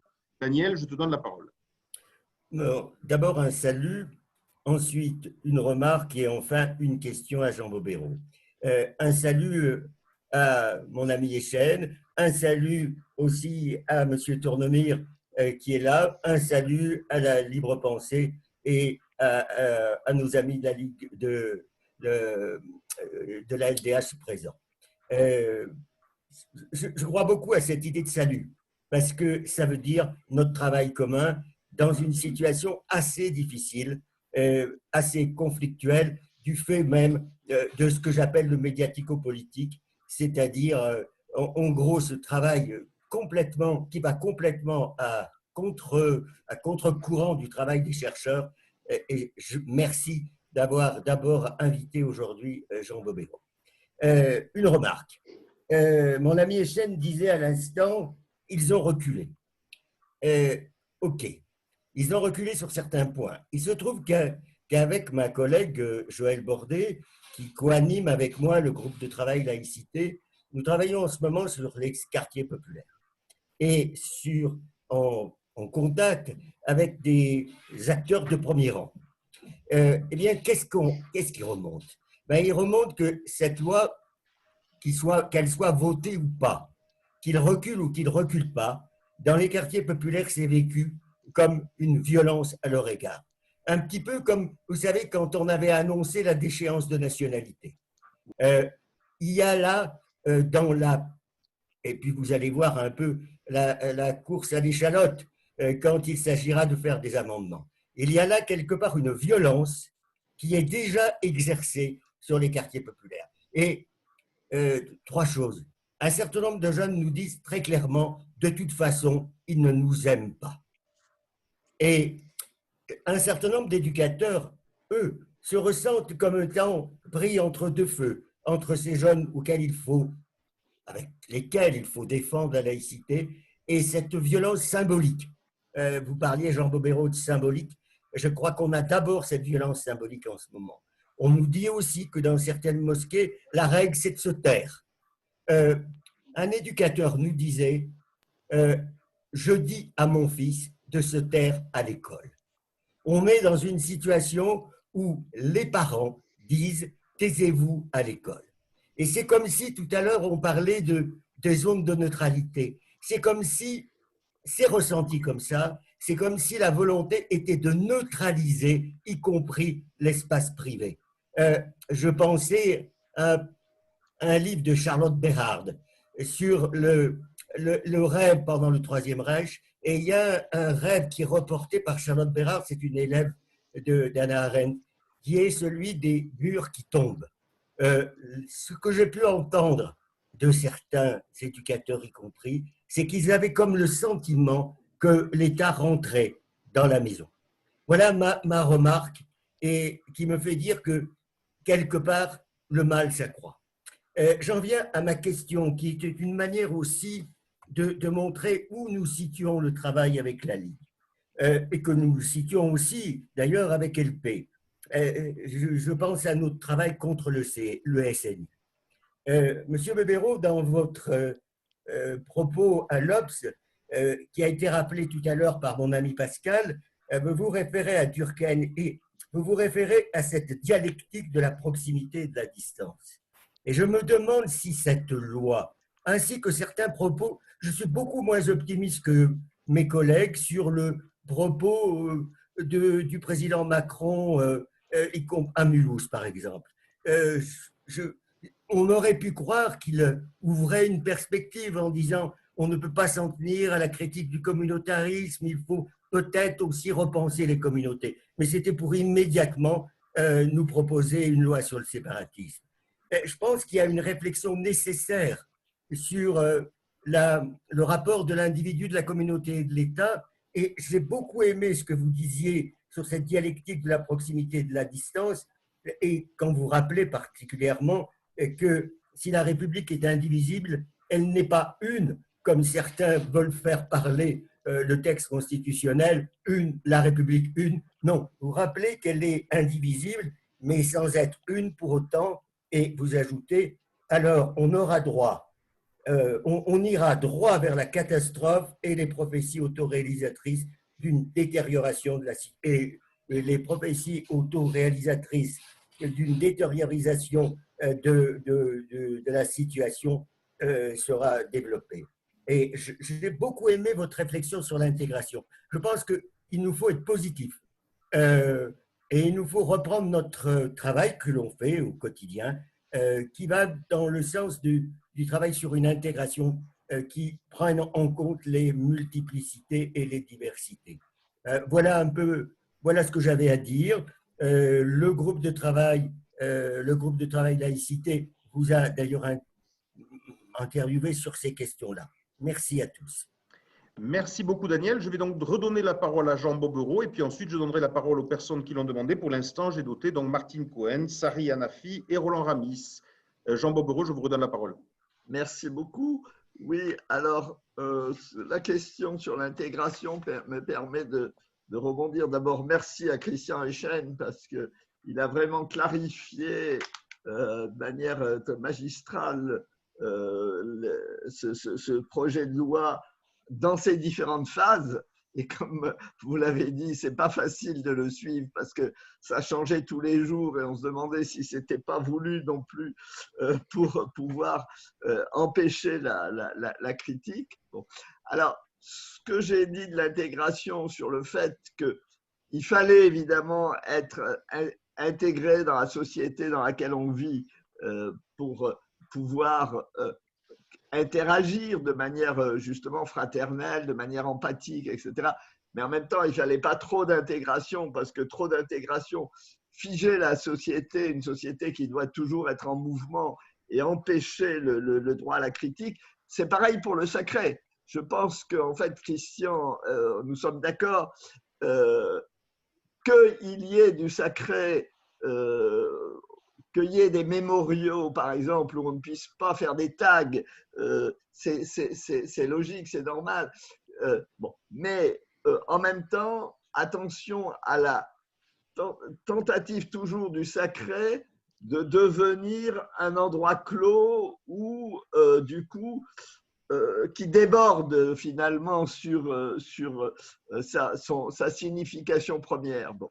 Et ça a été très bien dit au niveau du projet de loi, c'est-à-dire que on part, par exemple, la demande d'engagement républicain, égalité homme-femme, dignité, fraternité, etc., qui pourrait être contre, mais en même temps, la démarche d'engagement, c'est une manière de ratifier une interprétation de ces notions. Et le Conseil d'État a remarqué qu'à la fois la notion de dignité était une notion majeure qui devait vraiment guider l'action publique et, si possible, l'action de chacun d'entre nous, le respect de la dignité, et en même temps que cette notion de dignité faisait l'objet d'interprétation. Le Conseil d'État allait jusqu'à dire d'interprétation antagoniste. Moi, je parle plutôt d'interprétation divergente. Bon, et peu importe.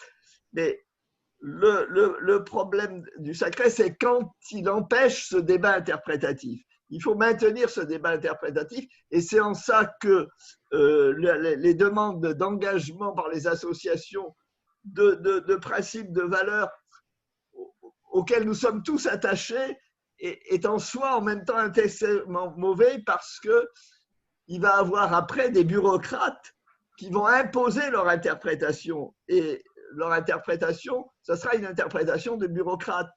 Je donnerai un exemple qu'a cité la Fédération protestante de France dans sa critique de la loi, puisqu'il y a eu un moment aussi où il y avait cette possibilité d'opposition de l'administration au caractère cultuel des associations. Et puis ça a été abandonné en 2007. Et dans ces quelques années où il y a eu déjà cette possibilité d'opposition de l'administration au statut des cultuels, il y avait un bureaucrate, un préfet qui disait « Ah ben non, vous ne pouvez pas être une cultuelle, vous organisez des repas paroissiaux. » Et faire de la cuisine, ce n'est pas du cultuel. Sauf que c'était des repas paroissiaux qui suivaient un culte, et donc ça faisait partie des activités légitimes de l'association. Et voilà, le bureaucrate avait fait son interprétation punitive finalement, et qui lui permettait d'interdire. Bon. Et c'est ça c'est là où justement il doit avoir une dialectique sacrée-désacralisation, et sur la laïcité doit être dans cette dialectique sacrée-désacralisation, comme la laïcité doit être dans la dialectique interprétation et possibilité de critiquer la société. Ça a été très bien dit par Christian quand il a dit mais les royalistes, mais les anarchistes, etc. Et je terminerai par là, parce que il y a eu on fait de Max Weber le tenant ce qu'on appelle la neutralité axiologique, mais sans dire comment Max Weber interprétait cette neutralité axiologique. Il y a eu une candidature à l'université où il y avait un anarchiste qui était candidat à un poste de professeur de droit. Et les professeurs ont dit « mais c'est pas possible qu'un anarchiste enseigne le droit, puisque l'anarchiste fondamentalement met en question ce droit ». Et Weber a pris la défense de l'anarchiste et a dit « si, parce que justement, en mettant en question le droit, il va nous donner alors moi ce que j'appelle des points aveugles, c'est pas l'expression qu'il employait, mais des points aveugles que nous, trop intégrés dans cette idée du droit, on ne voit pas. Et donc, dans le centre d'une communauté scientifique, c'est très bien qu'il y ait une personne qui mettent en cause la notion même de la légitimité du droit pour nous faire percevoir des choses qu'on ne voit pas. Et je crois que ça, c'est extrêmement important. Et à la défense de la liberté d'expression, il faudrait dire que ce à quoi on est le plus attaché, c'est à la défense de la liberté d'invention. C'est à la défense de la liberté d'ouverture de nouveaux horizons. Et c'est ça qui est le plus important, le plus essentiel. Et c'est pour ça que, de manière qui est peut-être un peu difficile à dire aux gens, mais justement, c'est notre travail de bien l'expliquer, d'être pédagogue là-dessus, les meilleures valeurs du monde, quand on les rend obligatoires, on les déforme, on les instrumentalise parce qu'on rend obligatoire une certaine interprétation de ces valeurs qui est l'interprétation, disons, du pouvoir dominant et pas l'interprétation qui permette de rassembler les gens et de les unir dans des objectifs communs. Merci beaucoup Jean Bobbereau. Donc nous allons passer à la parole aux différents participants à la conférence. Je vais tout de suite donner la parole à Martine Cohen qui l'avait demandé il y a quelques minutes, puis ensuite donc à Sari Hanafi et à Roland Ramis. Je rappelle que si vous voulez demander la parole, vous allez sur le chat et vous cliquez sur l'onglet « Levez la main ». Martine Cohen, je vous donne la parole. Merci beaucoup. Bonjour à tous, bonjour à Daniel et à Jean, puisque je fais partie du groupe de travail laïcité de la Ligue des droits de l'homme et je fais partie, toujours associée au groupe Société Religion Laïcité que Jean a fondé. Alors, moi j'ai une question un peu générale, une demande de proposition, si je peux dire. Je me dis que tout ce qui a été exposé est tout à fait passionnant parce que ça montre les impasses et la catastrophe vers laquelle ce projet de loi va arriver. Il va se heurter parce que tout ce qui a été analysé très finement par Christian Echel montre que le Conseil d'État ou le Conseil constitutionnel n'ont pas fini de dire leur mot sur la validité de ce qui est proposé là. On en est loin, il va y avoir des recours et des recours. Et donc, ça va vers une impasse totale, à mon avis.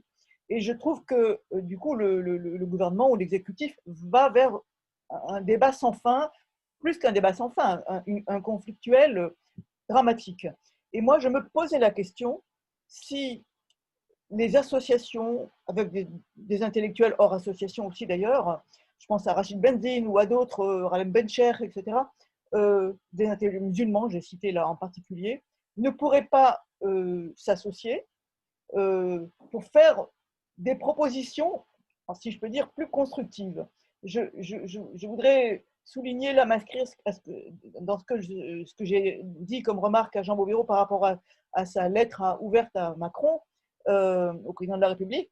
Je trouvais qu'elle était bien vue, elle était dans une perspective non pas de tu as tout faux, c'est mauvais, etc. Mais non, il y a une ouverture que tu as commencée et il faut la continuer. C'est comme ça que j'ai reçu cette lettre ouverte de Jean Bobbereau au président Macron.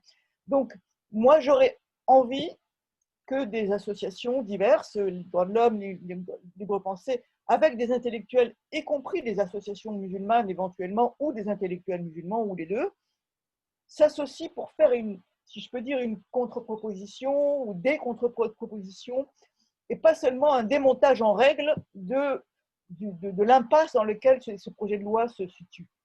Voilà. Est-ce qu'il y a une possibilité de contre-proposition positive ? C'est ma question. Merci Martine. Je redonnerai peut-être la parole vers la fin de notre conférence à Jean Bobbereau et Christian Echel qui pourront peut-être apporter des éléments de réponse et je vais donner tout de suite la parole à Sari Hanafi. Bonjour, donc je parle de Beyrouth. Je suis professeur de sociologie à l'Université américaine de Beyrouth et président de l'Association internationale de sociologie. J'ai beaucoup travaillé sur la question de laïcité et je pense on note d'abord je vous remercie beaucoup pour les deux intervenants. C'était vraiment pour moi extrêmement enrichissant pour moi tout ce qui se passe en France. Or, pour moi, il y a une crise de la laïcité française pour trois raisons. D'abord, la société française a été changée. Il y a le pluralisme. Vraiment, Peter Berger qui a inventé la notion de la sécularisation, il a changé de l'âge de scolarisation à l'âge de pluralisme, c'est-à-dire comment à l'intérieur de l'État-nation, on peut à la fois, je veux dire, envisager de pluralisme légal, moral, culturel, etc. Et la France, il est vraiment presque unique dans le monde qui refuse encore beaucoup de pluralisme. Le deuxième point, le plus important, qu'en fait, la notion de laïcité française, il va calquer toutes les religions qui sont en France à la protestantisme, même pas les catholicismes, c'est-à-dire de la réduire à l'espace privé de conscience individuelle. Or justement, la religion musulmane, par exemple, le rituel, fait partie inhérente de la religion. Donc, en fait, une femme qui porte le foulard, ça fait partie intégrale de son engagement de liberté de la religion. Je vous rappelle le livre extraordinaire de Cécile Laborde, une Française, un professeur à Oxford, qui a écrit Liberalism Religion, qui a extrêmement bien décrit ces problèmes français, qu'en fait, vraiment, je veux dire, c'est la raison pour laquelle elle est devenue religion contre d'autres religions. On ne peut, la religion, il a de différentes expressions que, en fait, laïcité dans un centre de séparation, il doit accommoder, il n'a pas imposé une notion sur un autre. La troisième point, c'est vraiment le troisième point sur le terrorisme. Je veux dire, et il y a un terrorisme terrible, malheureusement, qui touche le monde entier, dans mon pays, en Irak, en Syrie, etc., mais aussi en France. Or, justement, réduire ça à un seul volet de dire en allant à la mosquée, le prêcheur va vous dire, va vous enseigner la violence, c'est faux. Ces violences viennent de l'autoritarisme. Et Macron, c'est les champions de soutenir tous les autoritaires. Si les Émirats, c'est le modèle. Je veux dire, c'est l'invention de dire on est contre l'islam politique. J'ai jamais entendu. Allez au Google, si vous trouvez des noms catholiques politiques ou protestantisme politique ou bouddhisme politique, ça n'existe pas. Je veux dire, la religion, toujours via les morales, il entre dans la politique. Mais bien sûr, je veux dire, avec une distinction et une façon de le faire. Ça se fait pas sans règles.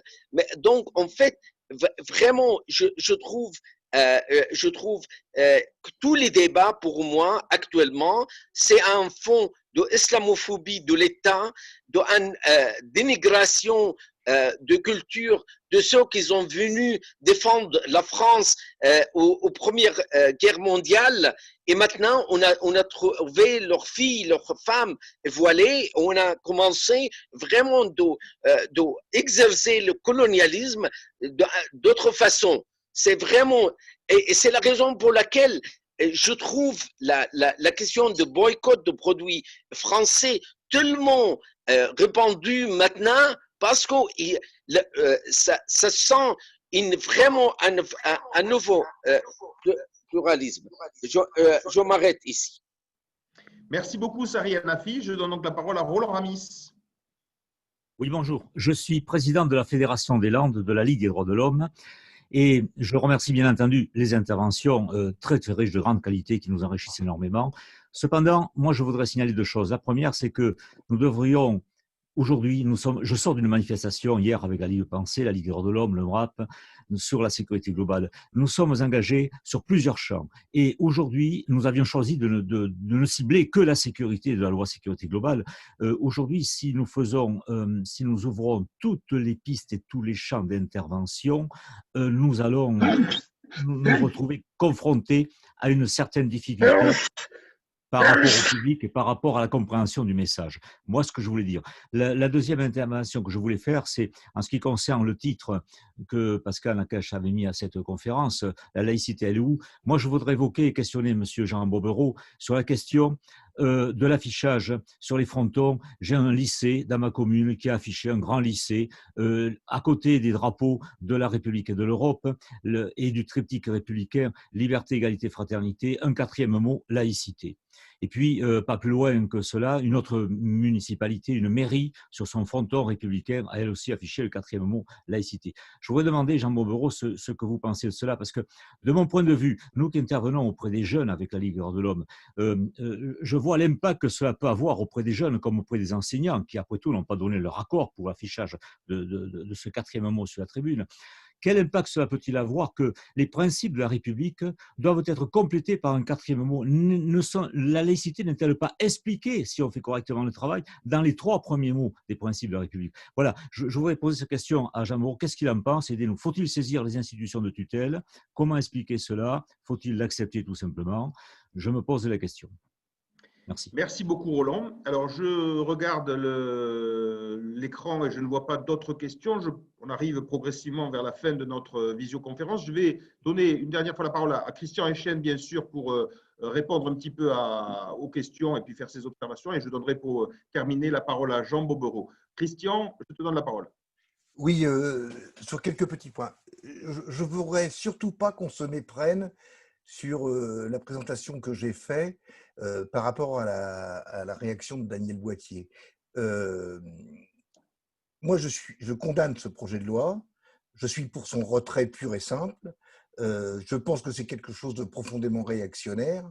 Mais je pense que dans le cadre de la mobilisation qu'on doit mener contre, il faut aussi tenir compte du fait que le gouvernement a reculé sur certains points. Ce n'est pas n'importe quoi. On peut avoir une position, je ne dirais pas démagogique ou populiste, en disant c'est tout ou rien et tout ça. Moi, je suis pour le retrait total de ce projet de loi. Il n'y a rien à récupérer, tout est bon à acheter, comme disait Brassens. Ceci dit, le fait que le gouvernement ait été contraint de reculer sur des éléments d'annonce essentiels montre que c'est un colosse au pied d'argile. Et donc, on a intérêt à le déstabiliser au maximum pour qu'il recule tout. Donc, c'est pas, mon propos n'est pas pondéré ou modéré. Il faut s'appuyer sur tout ce qu'on peut s'appuyer pour faire reculer ce gouvernement et ses projets.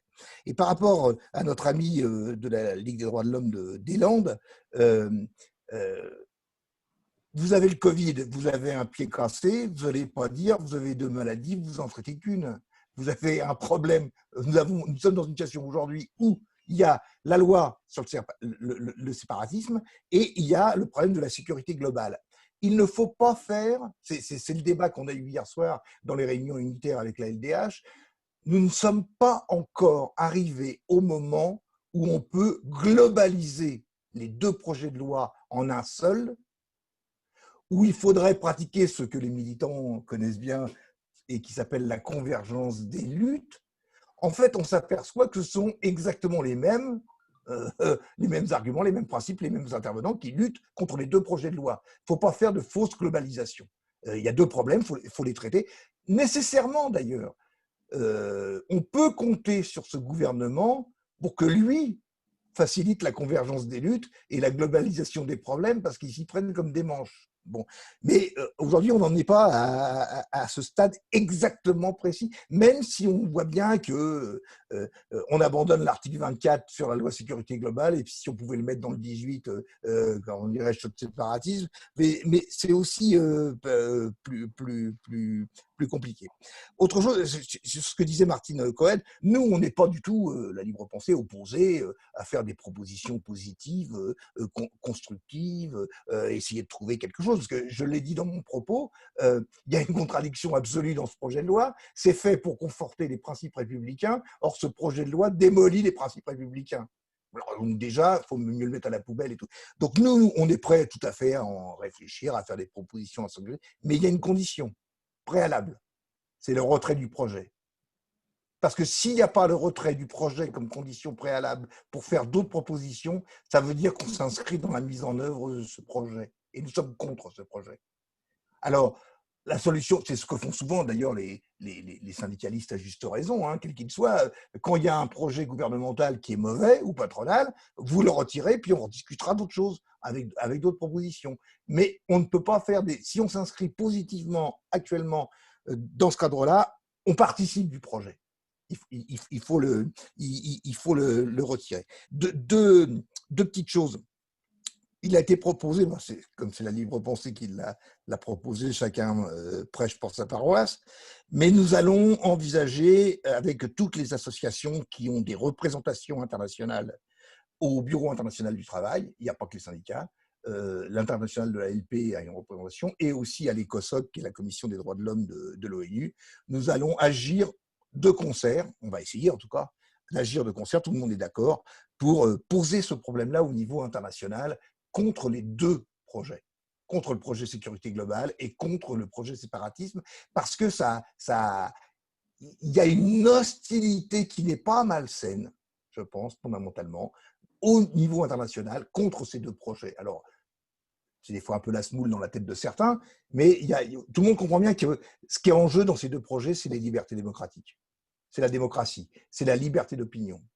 Et je rejoins tout à fait ce que disait Jean Vépereau là-dessus. Dernière chose, sur liberté, égalité, fraternité, laïcité, sur les frontispices des bâtiments de la République, ça pourrait vous sembler étonnant. Moi, je ne suis pas pour rajouter laïcité. Parce que liberté, égalité, fraternité, ce sont des principes et des valeurs. Mais vous ne pouvez pas les définir. Raymond Queneau disait la liberté, ça n'a de sens que quand on n'en a plus. Donc, et quand on en est privé, liberté, égalité, fraternité, c'est des principes, c'est des valeurs. La laïcité, ce n'est pas une valeur, c'est un dispositif institutionnel ou politique pour mettre en œuvre le respect de la liberté de conscience. Donc, on ne peut pas rajouter à côté de liberté, égalité, fraternité, qui sont dans un champ de compétences, le principe de laïcité qui est une mise en œuvre de dispositions. Voilà. Merci beaucoup, Christian. Je vais donc, pour terminer, donner la parole à Jean Bobouron, en m'excusant d'ailleurs auprès de ceux parmi vous qui ont voulu poser des questions, notamment par le chat, mais le temps est un petit peu court. Pascal, juste parce que j'ai vu passer un message sur une question sur l'exposé des motifs. Dans l'exposé des motifs, il est dit « Un entrisme communautariste insidieux mais puissant gangrène lentement les fondements de notre société dans certains territoires. Cet entrisme est pour l'essentiel d'inspiration islamiste. Il est la manifestation d'un projet politique conscient, théorisé, politico-religieux, dont l'ambition est de faire prévaloir des normes religieuses sur la loi que nous sommes librement données. Il enclenche une dynamique séparatiste qui vise à la division. » Donc, l'islamisme et le séparatisme, c'est bien en fait dans l'exposé. Si des gens veulent avoir l'exposé des motifs et le projet de loi tel qu'il a été déposé mercredi, qu'ils écrivent à Pierre Guéguin, je lui transmettrai à Pierre et Pierre leur enverra les deux, parce que autant avoir les textes. Merci Christian. Jean Bobouron. Oui, alors effectivement, bon, moi j'ai essayé dans ma lettre à Emmanuel Macron à la fois de dire tout ce qui me semblait dangereux dans le projet de loi, dans l'état où il était au moment où j'ai écrit cette lettre, et puis de faire des propositions qui, à mon avis, justement, conforteraient le principe républicain plus que ce projet de loi. Donc, et c'est pareil dans l'interview que j'ai donnée au Monde et donc qui doit paraître cet après-midi à Paris. J'essaye de faire des propositions pour montrer que on a des refus et on a des propositions, autrement dit qu'on n'est pas de 12 intellectuels qui seraient dans le siège nuageux des idées et des principes, et on essaye d'être terre à terre également, et je crois que c'est important. Alors, moi, je suis tout à fait d'accord avec ce ressenti de violence qui est très net. Bon. Et aussi bien pour les raisons qu'a dit Christian, je suis contre le fait de rajouter laïcité dans les mairies, mais le paradoxe, c'est qu'on est arrivé dans une situation telle que maintenant, quand on parle de laïcité ou quand on met en avant la laïcité, justement, plein de jeunes musulmans ou moins jeunes d'ailleurs disent « qu'est-ce qu'ils nous veulent encore ?» Bon, on a tellement lié laïcité à lutte contre l'islam que du coup, on ne peut plus parler de laïcité sans… Et moi, je passe mon temps justement à expliquer que la laïcité, c'est quelque chose qui concerne tout le monde, qui donne des droits et des devoirs à tout le monde, mais qui n'est pas limité à l'islam et à un combat contre l'islam. Bon. Donc, moi, je pense d'ailleurs que souvent, cette proposition de rajouter laïcité à la devise républicaine, elle est faite par des gens qui masquent autre chose sous le terme de laïcité, et celui qui a été le plus exemplaire dans cet état de choses, si je puis dire, c'est Éric Ciotti, qui à la fois voulait mettre dans la Constitution la laïcité alors qu'elle y est déjà, et qui voulait mettre dans la Constitution les racines chrétiennes de la France. Bon, on est tout à fait dans les contradictions dont a parlé Christian. Bon. Alors, au niveau est-ce que la laïcité française calquerait les religions sur le protestantisme? Je ne crois pas. Je pense que la loi de 1905 propose que les religions se déploient dans l'espace public. Et en 1905, quand elles se déployaient dans l'espace public, ce n'était pas une mince affaire. Les processions catholiques qui sont permises par la loi de 1905, c'était des processions très ostensibles, avec des enfants de chœur en habit, des prêtres et des évêques en habit, etc. Bon. Et au niveau justement du vêtement, il y a eu tout le débat sur la soutane, où Aristide Briand s'est prononcé et a triomphé contre l'interdiction du port de la soutane dans l'espace public. Et on pourrait appliquer ça au port du foulard. Bon, ça ne veut pas dire qu'il n'y a pas le droit de critiquer ce port de la soutane ou de critiquer ce port du foulard. Et je pense que Aristide Briand, personnellement, qui avait été rédacteur en chef de La Lanterne, le journal Libre Penseur, il partageait certaines des critiques de ceux qui voulaient l'interdiction du port de la soutane, mais il estimait que ces critiques faisaient partie du débat social, faisaient partie du débat démocratique et ne devaient pas conduire à une mesure autoritaire d'interdiction de l'État sur ce port de la soutane dans l'espace public.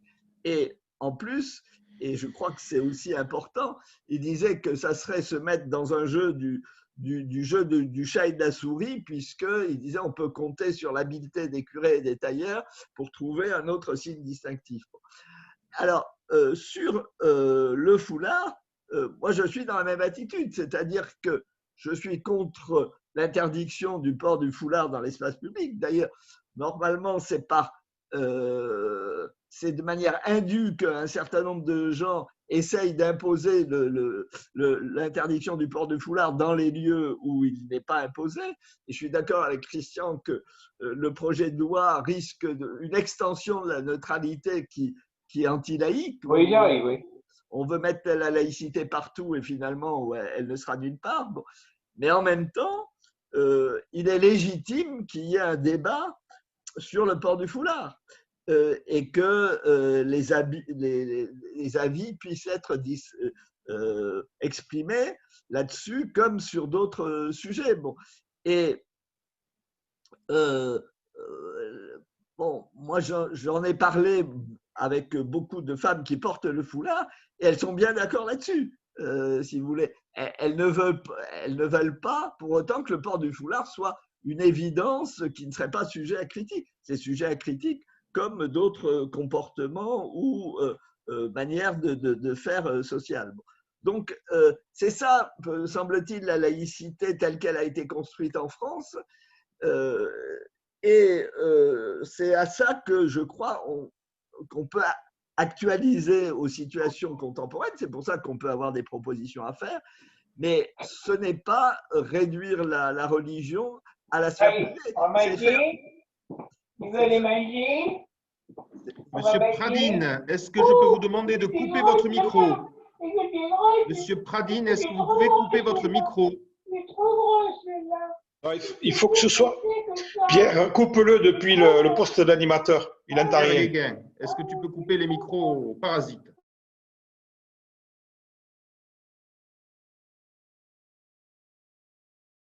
Oui, donc je dirais, je ne sais plus tellement où j'en étais, mais je dirais que les règles laïques permettent, si vous voulez, d'exprimer la liberté de religion et de conviction, mais garantissent le fait que justement aucune religion ou conviction d'ordre philosophique sur le sens de la vie, le sens du monde, sur les réalités dernières, les vérités dernières, etc., ne s'impose à l'ensemble de la société. Et donc, s'il y a un domaine où la religion, où la laïcité peut avoir du consensus avec les religions, c'est cela, c'est au niveau de la liberté, c'est-à-dire c'est quand des religions voudraient limiter la liberté, non pas pour eux-mêmes, ils ont le droit de limiter leur propre liberté, mais pour les autres. Et c'est en ça que le combat pour le droit à la contraception, le combat pour le droit à l'avortement, le combat pour le droit de mariage de personnes de même sexe, le combat aujourd'hui pour l'euthanasie sont des combats laïques et sont beaucoup plus des combats laïques que, évidemment, toutes les mesures de répression qui sont proposées et qui dévoient la laïcité. Merci infiniment, Jean Bobbereau, non seulement d'ailleurs pour vos interventions passionnantes d'aujourd'hui, mais de manière générale pour votre contribution importante au débat public sur cette question de la laïcité qui mérite manifestement vos éclairages, tant la confusion semble de mise dans ce domaine-là. Je remercie bien sûr également Christian Eschen pour ses interventions et pour le reste de son œuvre. Je rappelle d'ailleurs qu'il a écrit plusieurs ouvrages, dont un sur l'Église contre la libre pensée, paru aux presses de la libre pensée en 2011. Je remercie la Libre Pensée 31 et en particulier Florence Thibourg et Pierre Guéguin, initiateur un peu de cette réunion. Je rappelle que si vous avez aimé le penseur Jean Bobbereau, vous allez adorer le romancier naissant qui vient de publier Les improbables amours d'Émile Combes et de la princesse Carmélite aux éditions de la Libre Pensée d'ailleurs. Histoire apparemment passionnante d'ailleurs, histoire vraie sur les amours entre Émile Combes et une princesse prieure du Carmel d'Alger. Je voudrais d'ailleurs vous signaler ce petit opuscule que vous avez peut-être vu passer, qui me mérite, à mon avis, votre attention, qui est l'ouvrage de Nicolas Cadenne, préfacé par Jean-Louis Bianco, donc les animateurs de l'Observatoire sur la laïcité, si injustement attaqué depuis un certain temps, en finir avec les idées fausses sur la laïcité, qui a l'infini mérite de rappeler de manière précise et brève les conditions et les règles de la laïcité, là où la confusion règne. Pour terminer, je vous rappelle qu'une manifestation pour les Toulousains est autorisée. J'ai vu qu'il y avait des discussions sur les manifestations interdites, mais il y a une manifestation autorisée aujourd'hui à partir de 14 h à Saint-Cyprien, à la fois sur l'hôpital public et contre la sécurité globale. Et comme ça a été très bien dit, notamment par Christian Eschen, nous devons rester mobilisés dans ce contexte extrêmement inquiétant. Enfin, un dernier mot que j'ai tiré d'une des dernières interventions de Jean Bobbereau qui citait Ferdinand Buisson au congrès de 1903 du Parti radical alors qu'il défendait la liberté de l'enseignement, que je voudrais vous citer pour terminer cette conférence. Ferdinand Buisson disait « Pour faire un républicain, il faut prendre l'être humain, si petit et si humble qu'il soit, et lui donner l'idée qu'il ne doit ni foi ni obéissance à personne, que c'est à lui de chercher la vérité et non pas de le recevoir toute faite d'un maître. » Voilà, merci beaucoup à tous pour votre participation et je vous dis à très bientôt pour de nouvelles aventures avec les amis de la Libre Pensée de la Ligue des droits de l'homme. À très bientôt, au revoir. Au revoir. Au revoir. Merci, au revoir.